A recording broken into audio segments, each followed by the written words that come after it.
La Procuraduría General de la República inició la investigación sobre un video subido a YouTube en el que un grupo denominado Los Matacetas aparecen. Son 5 hombres con el rostro cubierto y vestidos de negro, como lo puede ver en su pantalla, sin armas y sentados a lo largo de esta mesa con un mantén blanco, botellas de agua y ese micrófono al centro. Uno de ellos pronuncia un mensaje con fecha 24 de septiembre, en el que comunican que no se dedicarán a extorsionar ni secuestrar a la población. Tampoco, dicen, tomarán como blanco a las Fuerzas Armadas. Y cito textualmente, dicen: somos guerreros anónimos sin rostro, pero orgullosamente mexicanos. Aseguran en otra parte de la grabación, la organización dice que su fin es erradicar de raíz a los Zetas, actuando en igualdad de condiciones, y se declara el brazo armado del pueblo y para el pueblo. Bueno, por su parte, en conferencia de prensa, el secretario de Gobernación, Francisco Blake Mora, dijo que el Estado federal combate sin distinciones a cualquier grupo delictivo.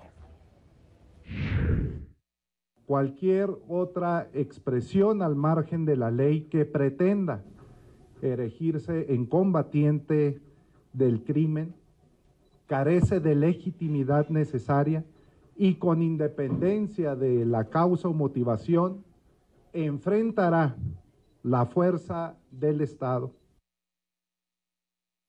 ¿Héroes o verdugos? ¿Y a quién le conviene la existencia de este grupo? Bueno, vamos a hablar con nuestros invitados.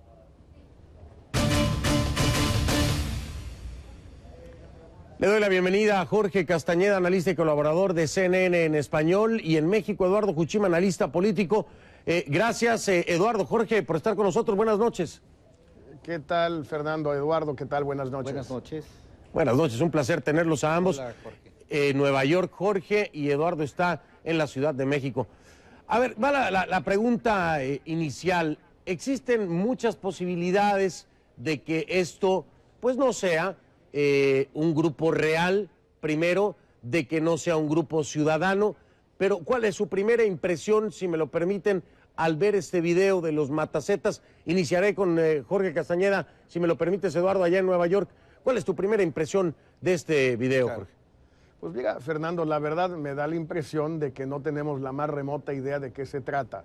Si es un montaje, una farsa, si son paramilitares, si son gente de los carteles, si son judiciales del estado de Veracruz disfrazados de paramilitares para tratar de, digamos, encubrir la tragedia o la masacre de los 35 o 49 cadáveres encontrados en Veracruz, en el puerto de Veracruz, 35 y otros 14 después, hace 3 días, y que todavía no sabemos ni cómo se llaman ni quiénes son. Me parece que a estas alturas darle crédito a este video como si esta gente realmente existiera, pues es muy difícil. Yo no tengo ninguna razón para pensar que sean que cualquiera de las hipótesis que has mencionado, con toda razón, Fernando, sea válida. Yo por lo menos no tengo elementos para confirmar o para descreer cualquiera de ellas, la verdad.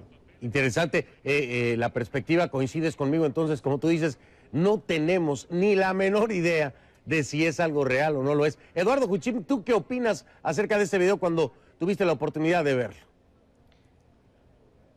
Bueno, Fernando, desde luego tiene razón Jorge, no tenemos una idea clara, precisa de qué se trata, pero quizá lo más lamentable es que el gobierno se haya limitado a hacer una especie de declaración de principios, porque el gobierno sí tendría que saber con precisión de qué se trata y tendría que dar una explicación de lo que está ocurriendo.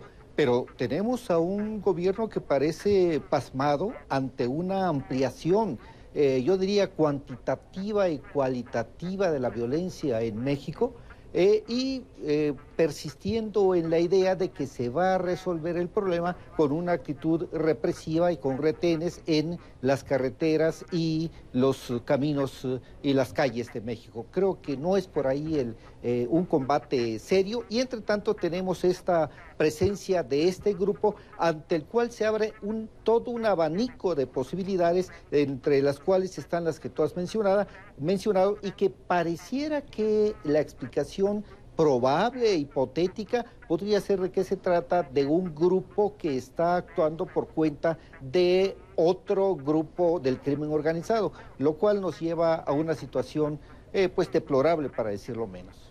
Y esa es la otra hipótesis, que se trate precisamente de otro grupo o de un mismo grupo en contra de los Zetas, que ahora están tratando de plantearse como una especie de grupo de servicio social. Pero Jorge, también hay un tema importante aquí. Cuando escuchamos el lenguaje, no sé si estarás de acuerdo, llama la atención. Esto es un comunicado de prensa preparado, es decir, no se ve nada improvisado, como que para hacer una broma o ser algo falso, está muy elaborado en el planteamiento y cómo maneja los términos y los diferentes niveles de poderes, tanto estatal como federal o de seguridad en el país. ¿No te parece que la lectura de este comunicado deja entrever también el conocimiento de la estructura política y de las posibles consecuencias? Es decir, hay un manejo del lenguaje importante, ¿no lo crees, Jorge? Bueno, sí lo hay, Fernando, por supuesto, pero eso no nos ilustra demasiado, no nos da más información sobre quiénes pueden ser. Es decir, tiene el cártel de Sinaloa, por así decirlo, pues tiene suficientes recursos para contratar a gente muy sofisticada que les haga esto, si son ellos. El gobierno del estado de Veracruz también, empresarios veracruzanos hartos de lo que está sucediendo en su estado, también los propios, el cartel del Golfo peleado a muerte con los Zetas, también. Todo esto no nos dice gran cosa. Lo que a mí me preocupa en el fondo, Fernando, si me lo permites, es que esto distraiga la atención del caso tan grave de los 35 muertos o cadáveres encontrados en el puerto de Veracruz, ante los cuales la actitud del gobierno del estado de Veracruz ha sido más que cuestionable y reprobable. Primero con un tuit que envió el gobernador diciendo: ahí está la prueba de que aquí no vamos a permitir la violencia, casi insinuando que esos muertos son resultado de una acción del Estado. Luego su rechazo categórico a dar los nombres de los 35 ultimados, los 35 muertos, diciendo que eso violaría el secreto de la investigación. Luego todo el misterio que tiene que ver con esos cadáveres, que si murieron casi todos de asfixia, 34 asfixiados, pero ¿qué quiere decir asfixiados? Ahorcados. O asfixiados por humo, como en un incendio, o con dióxido de carbono, en una forma, digamos, muy extraña de asesinarlos. Murieron todos juntos en un solo lugar a la misma hora, murieron en lugares distintos, en horas o momentos distintos. ¿Qué dice el Servicio Médico Forense? Sí. Todo eso no tenemos idea, pero ya han pasado varios días. Y sí me parece que para algo de esa gravedad, ya a estas alturas deberíamos de saberlo. En lo que concuerdo con Eduardo Juchín, por supuesto, es que también aquí el gobierno federal tiene una cierta responsabilidad, porque hubiera podido atraer el tema de los 35 muertos de Veracruz a la PGR a nivel federal y empezar a investigarlo él. Y si el gobierno de Veracruz no nos quiere decir quiénes son, el gobierno federal sí lo podría hacer.